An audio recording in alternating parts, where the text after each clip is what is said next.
أرسل عليهم طيرا أبابيل ترميهم بحجارة من سجيل فجعلهم كعصف مأكول.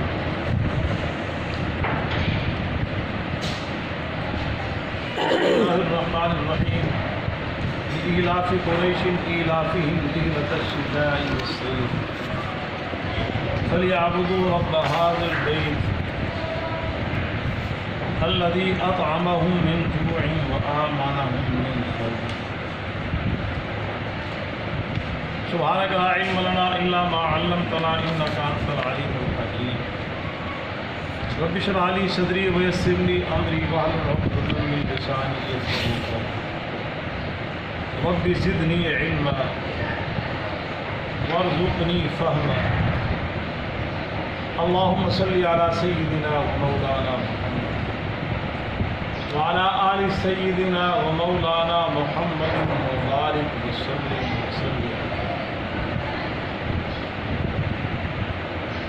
یا رب صلی وسلم دائما ابدا على حبیبک خیر الخلق كلهم والحبیب الذي ترجى شفاعته لكل حول من الأحوال مختلف. ما إن مدحت محمدا بمقالتي ولكن مدحت مقالتي بمحمد.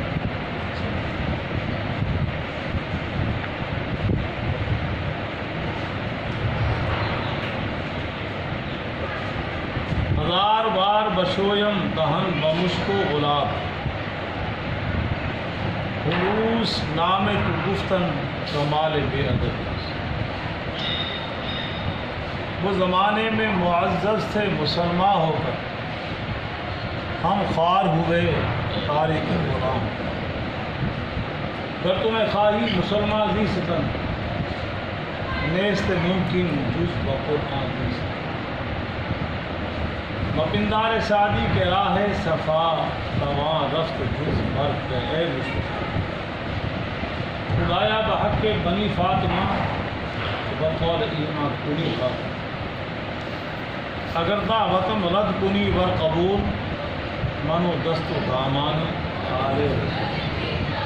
آدمی کا جسم کیا ہے جس پہ شائدہ ہے جہاں ایک مٹی کی عمارت ایک مٹی کا مکان. خون کا گالا لگا اینٹ جس میں ہڈیاں چند سانسوں پہ کھڑا ہے یہ. موت کی پرزور آندھی جس دم اس سے ٹکرائے گی ٹوٹ کر یہ عمارت بس بات نہیں. شنیدم کے در روز امید و بیم بدارا بنے کا مفسر.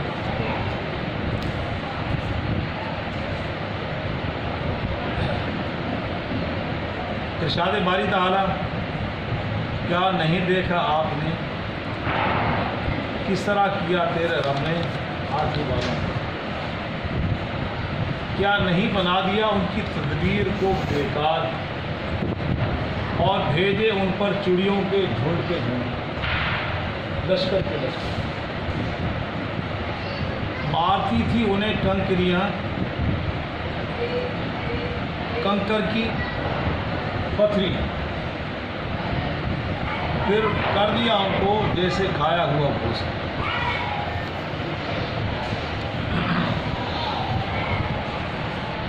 بِإِيلَافِ قُرَيْشٍ ایلاف قریش کے مانوس کرنے کے لیے اور ان کا مانوس کرنا زیادہ راہ بطور زیادہ سفر شتائی و صیف سردی کا اور گرمی. بس چاہیے کہ وہ عبادت کریں اس گھر کے رب کی جس نے ان کو کھلایا بھوک میں اور امن دیا ان کو خوف.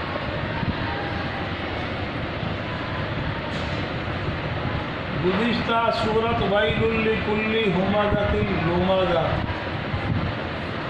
سب توجہ ہو پچھلی سورت سے ربط. اس میں تین چیزوں کو اللہ نے بیان فرمایا کہ انسان کی سب سے بڑی بربادی تباہی ویرانی وہ ہے زبردست. الذی جمع مالا وعددا یحسب ان مالہ اخلده۔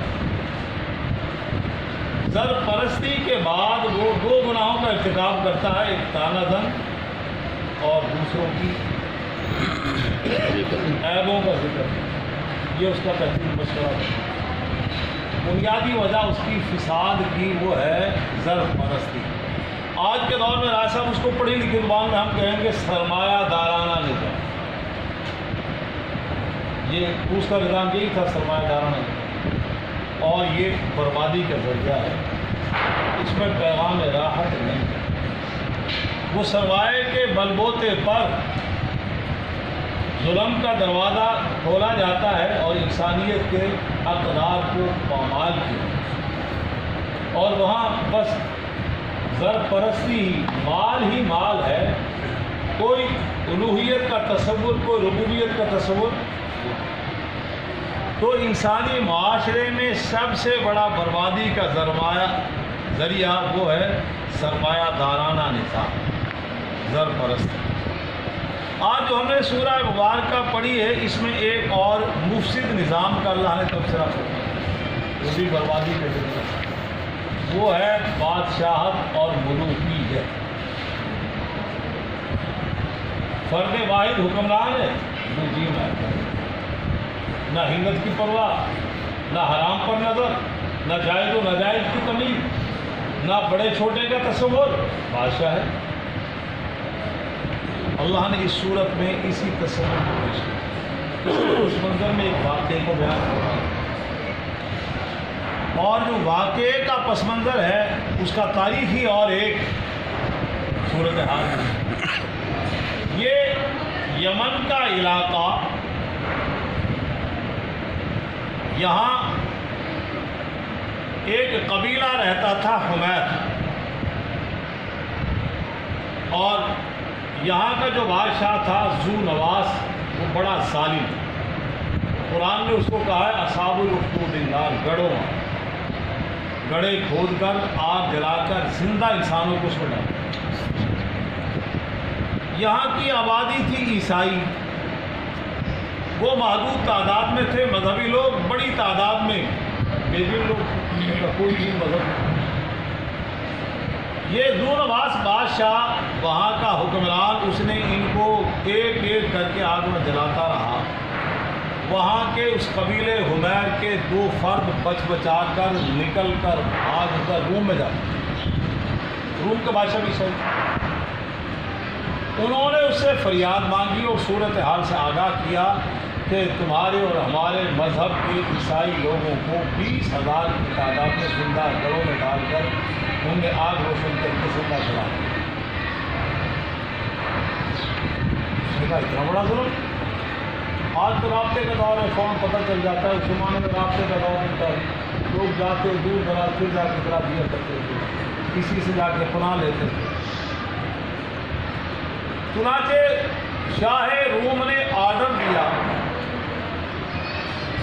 لشکر روانہ کیا کہ جا کر اس کو ذرا خبر لو، اتنا بڑا ظلم ڈھا رہا ہے تو، اور وہ بھی انسانیت کے نام پر نہیں تھا، مذہب کے نام پر، انسانیت کے نام پر عیسائی ہم لوگ،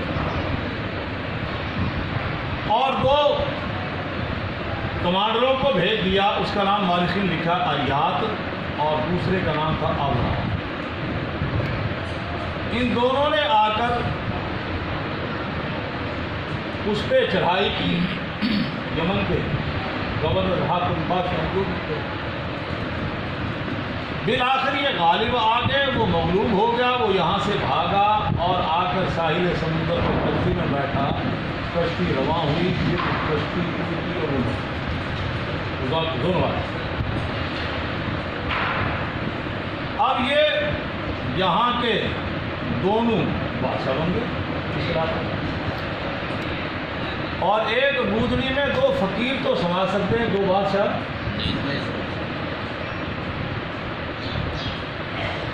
اور ہمارے ہاں پاکستان کا بھی جھگڑا یہی ہے، ایک یہاں کی سلطنت بادشاہت اوپن ہے، جو بظاہر ووٹوں کے ذریعے آتی ہے، اور بادشاہت ہے، ان کے درمیان میں جب جھگڑا ہوتا ہے تو پھر وہ ایک بادشاہ کی چھٹی ہوتا ہے، نہیں رہتا، 2 بادشاہ ہیں، ایک جناب میان میں ایک تلوار آتی ہے، تلوار کا بڑا اب یہ ابراہم مزاجن بدماش تھا، وہ بڑا مذہبی سا آدمی تھا ریاض، اس نے اس کو مغلوب کیا اور اس پہ غالب آ کے انان حکومت کو سنبھال لیا، اقتدار کو قبضے میں لے لیا۔ روم کے بادشاہ نے بھی اسی کو یہیں کا گورنر تجویز کر دیا، تم ہی گورنر۔ معاملہ چلتا رہا، یہاں کے صبح شام گزرتے رہے، ماحول گزرتے رہے۔ یہاں کے جو لوگ تھے ابراہیمی اور اسماعیلی اپنے آپ کو کہلانے والے یمن کے، ان کو خاص دیندار تو نہ تھے، مگر رسم و رواج کے طور پہ ان کے دل میں عقیدت تھی بیت اللہ سے، تو حج کرنے کو جاتے تھے حج کے موسم میں۔ جس طرح ہمارے ہاں ہمارا مزاج تو لاہوریوں کا دینی نہیں ہے، حج علی حجویری کو دل سے ہم مانتے، ان کا ماننے کا مقصد تو یہ ہے کہ ان کی زندگی کے طرز عمل کو ہم اپنا اوڑھنا بچھونا بنائیں، سر پہ امامہ ہو، ٹوپی ہو اور چہرے پہ داڑھی ہو اور نمازوں کا اہتمام ہو، اور جو انہوں نے تعلیم دی ہوئی تو ان کی کشف الموجود کتاب بھی موجود ہے، ان کی ساری زندگی تعلیمات الہیہ اور تعلیمات نبویہ کے آئینے کے اندر اور اس نظم میں پروئی گئی ہے، وہاں خلاف شریعت کوئی کام نہیں۔ اب لاہور والے شریعت سے تو دور کا بھی تعلق نہیں، اور حضرت علی حجویری ہم پیروکار ہیں، سال کے بعد عرس ہوتا ہے، کہ عرس پہ جو کچھ ہوتا ہے وہ اس کی زندگی سے میچ ہاں عقیدت کا ایک لبادہ ہے، حضرت علی حجویری کے پیروکار اسی ولیاں نو حضرت علی نو مننا یہ ہے، بس اسی طرح کا مزاج تھا وہاں کے وہ جو عرب کے یہاں قبائل رہتے تھے حبیر اور فلاں فلاں فلاں، وہ بڑے شان و شوکت سے قافلے جاتے حج کے موسم پر، تو یہ تھا مذہباً عیسائی ابرہا، اس کے دل پہ یہ بات گرام ہوئی، پہ آب ہو گیا، نہ وہاں جناب میں کوئی عالیشان محلات ہیں، نہ وہاں پہ کوئی زراعت ہے، کھیتی باڑی ہے، ندی نالے ہیں، کچھ بھی نہیں، تو یہ لوگ اٹھا کے وہاں چلے جاتے، تو اس نے دوگنے کی ترتیب کی، وہاں ایک شاندار گرجا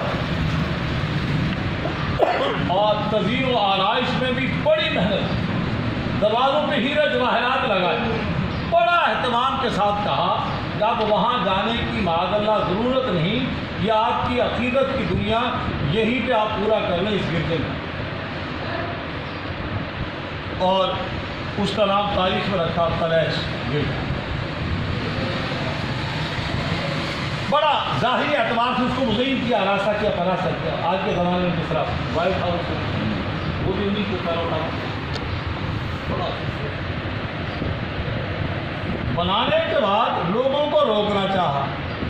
اب حکمران تو وہ تھا، حکمرانوں کی مرضی جناب، جو مرضی کرے، حکمران بڑے ڈاڈے لوگ، یہ حکمرانی کے نشے میں بسا اوقات اپنے ہی مذہب کو بھی پامال کر دیتے ہیں، اس کے خلاف بھی آئین قانون بنانے لگ گئے، اور آج کل ہو رہا ہے پوری دنیا میں، پاکستان بھی اسی کی لپیٹ میں، 18 سال والی بات چل رہی ہے، میری ریاست سنی، سندھ اسمبلی نے قانون پاس کیا تھا، سندھ اسمبلی نے پاس بھی کرنی، مولانا فضل الرحمان صاحب دامت برکاتہم نے زرداری صاحب سے میٹنگ کی اور وزیر اعلیٰ سے میٹنگ کی اور ان سے پوچھا تمہارا نام باوجود جاننے کا سفری علی کون، اور مراد علی شاہ سے پوچھا علی کون، حضرت علی رضی اللہ تعالیٰ عنہ، تمہارا لمبی بات ہے، مولانا نے دلائل دی عقلی طور پہ اور دونوں کو شرمندہ کیا، فرمانے لگے 18 سال کا قانون سازی کر کے خدا کی حضرت علی کے ایمان کو تو چیلنج نہ کرو، انہیں تو مسلمان رہنے دو، تم علی کے پیروکار کہلاتے ظالموں، ان کے ایمان کو بھی چیلنج کرو، تو انہوں نے ہاتھ جوڑ کے معذرت کی اور وہ دل واپس کیا۔ اب یہ کمینی حرکت اوپر شروع ہونے لگی ہے، دیکھتے ہیں۔ بہرحال پاکستان بر صغیر کا مزاج کچھ ایسا نہیں ہے کہ یہاں اسلامی تعلیمات سے کھیلا جائے اور یہاں کے لوگ وہ چپ رہے ہیں، یہاں کا مزاج ایسا ہے، یہاں وہ گولی کی سرکار نہیں چلتی، یہاں سینہ لوگ پیش کر دیتے ہیں، الحمدللہ پھر ان کو ناکامی ہوتی ہے۔ ہم نے بھی یہ تاریخ دیکھی، بر صغیر کی تاریخ باپ دادوں سے سنی، پڑھی بھی تھوڑی سی، تو یہاں کا مزاج ایسا نہیں ہے، یہ کسی بھول میں۔ بہرحال تو شاہانہ اقتدار اس نے میں نے اتنا خرچہ کیا پھر بھی بات نہیں آ رہی. اس کے بعد رائے صاحب وہاں تاریخی طور پہ 2 واقعات رونما ہوئے. بنی کنانا کا ایک آدمی گیا اور اس نے موقع سے فائدہ اٹھا کے اس گردے میں پاخانہ کیا اور وہاں سے نکل گیا. اظہار نفرت کہ اے تیرا جناب جی وہ دے مقابلے سے اے تیرا گھر بیت اللہ کا مقابلہ ہوں گا. ایک ہی. دوسرا مالک میں حضرات نے لکھا ہے کہ عربوں کا ایک قافلہ آیا, اس کے کچھ فاصلے پہ اس نے پڑاؤ ڈالا. تو وہاں جب آدمی قافلے پڑاؤ ڈالتے ہیں تو پھر کھانے پینے کا سامان ہوتا ہے. تو کوئی ہوا سے آگ کی چنگاری ادھر گئی اور اس نے کچھ حصہ اس کا خاکستر جلا. ان دونوں واقعات کی وجہ سے ابرہہ کو بڑا غصہ اتنا دیش میں آیا, بجائے اس کے اس آدمی کی تلاش کرتا, بجائے اس کے پڑاؤ ڈالنے والوں کو سزا دیتا یا وہ کہہ دیتے کہ ہم سے غلطی میں ہوا ہے, ہم مجرم نہیں ہیں, اس کے بعد پٹائی کرتا, ان کی جو مرضی کرتا. اس نے اپنے اقتدار کے نشے میں مخمور ہو کر فیصلہ کر دیا بعد اللہ بیت اللہ کو 60,000 کا لشکر ترتیب دیا, 60,000 انسان اور ہاتھی اپنے ساتھ لیے. عرب کے ہاں ہاتھیوں کا تصور نہیں تھا, گھوڑے تھے, اونٹ تھے وہاں. ان کے لیے ایک نیا اسلحہ تھا, نہ اتنا طاقتور جانور, اس سے کیسے مقابلہ ہو. یہ اپنے ساتھ لے کے فیل بان بھی اس نے بلا لیے ان کو, ان کے ڈرائیور کہہ لیں ہاتھیوں کو چلا کر. اب یہ چلتے چلاتے جو بھی درمیان میں آتا روندتا ہوا اور زیر و زبر کرتا ہوا, قتل و غارت مچاتا ہوا, کون اتنی بڑی تعداد میں ان کا مقابلہ کرتا. اب دوسری تصویر کا رخ کہ پوری دنیا میں باضابطہ حکمرانیاں تھیں اور 2 بڑی سلطنتیں کیسر و کسریٰ, مگر عرب کی سرزمین پر باضابطہ کسی کی حکمرانی نہیں, قبائل سلطنت ہے. اور ایک کچھ قبائل وہ متاثر تھے ایران سے, کچھ قبائل متاثر تھے وہ روم سے, اور کچھ کہتے تھے آپ چوریوں حجاب کا ہم کے ساتھ اتارنا دیں گے, وہ آزاد منش ہوتا ہم نہیں مانتے, ہمارا کسی سے رجحان نہیں. عرب کی سرزمین پہ مقام مکہ میں 3 طرح کے لوگ, 3. ایک آزاد, کسی کا ہمیں نہیں, کسی کا نہ موافق نہ مخالف, آزاد, ہم نہیں کسی کو مانتے. اور 2 کا رجحان تھا 2 بڑی سلطنتوں کی طرف. اس طرح سے وہ اپنا وقت گزارتے ہیں. مقامی طور پہ قبائل سسٹم کا بیٹھ کے فیصلہ کر لیتے. اب وہ ظلم کا ہو جاتا, جو مرضی ہو جاتا, عدل ہوتا نہ ہوتا, بس وہی کا کام چل رہا جرگہ سے. اب یہ چلتے چلاتے طائف پہنچا. طائف کے لوگ انہوں نے خاطر خواہ مزاحم کیا. خاطر خواہ مقابلہ طائف والوں نے نہیں. کچھ اس نے ان کو تحائف دے دیے, ابرہہ نے ان کو اعتماد میں لے لیا اور ان کو بھی ہمراہ لے کے کچھ نہ کچھ چل پڑا بیت اللہ. چلتے چلاتے وادی محصر, یہ مزدلفہ کے بالکل قریب ہے اور وہاں بورڈ بھی لگے ہوئے وادی محصر بڑے حافظہ ہیں. لوگ اپنے طور پہ حج کے موسم کے علاوہ جب جاتے ہیں طائف, تو طائف سے آتے ہوئے وہ سارا اس وقت تو ویرانہ ہوتا ہے, رش بھی ہوتا ہے. آج کے دنوں میں جاؤ مینا مزدلفہ کی رونق کے کچھ اور ہے. آج کے علاوہ جائیں تو بالکل سڑکیں ہی سڑکیں, چند ایک سرکاری دفاتر ہیں وہاں, وہ سارے مینا کے مزدلفہ کے حدود کے بورڈ لگے آتے ہیں سب, اور ابتدا جانب مینا مزدلفہ کے سارے بورڈ لگے. وہاں پہ اس نے پڑاؤ ڈالا اور اس کے گماشتہ لوگوں نے چراگاہوں میں جو اونٹ چل رہے تھے عرب والوں کے, مکے والوں کے, عرب والوں مکے والوں کے, ان میں 200 اونٹ تھے جناب عبد المطلب کے, انہیں بھی قبضے میں لے لیے. اور اس کے بعد اس نے مکے میں اپنا ایلچی بھیجا اور حسن اتفاق سے اس وقت جناب عبد المطلب متولی تھے خانہ کعبہ, ان کے نام پیغام دیا کہ ہم سے لڑنا ہے تو لڑ لو, وگرنہ ہم بیت اللہ کو معاذ اللہ گرانے آئے, بیت اللہ کو گرانے کی نیت ہے اور ہم سے تعلق نہ کرنا, مقابلہ نہ کرنا,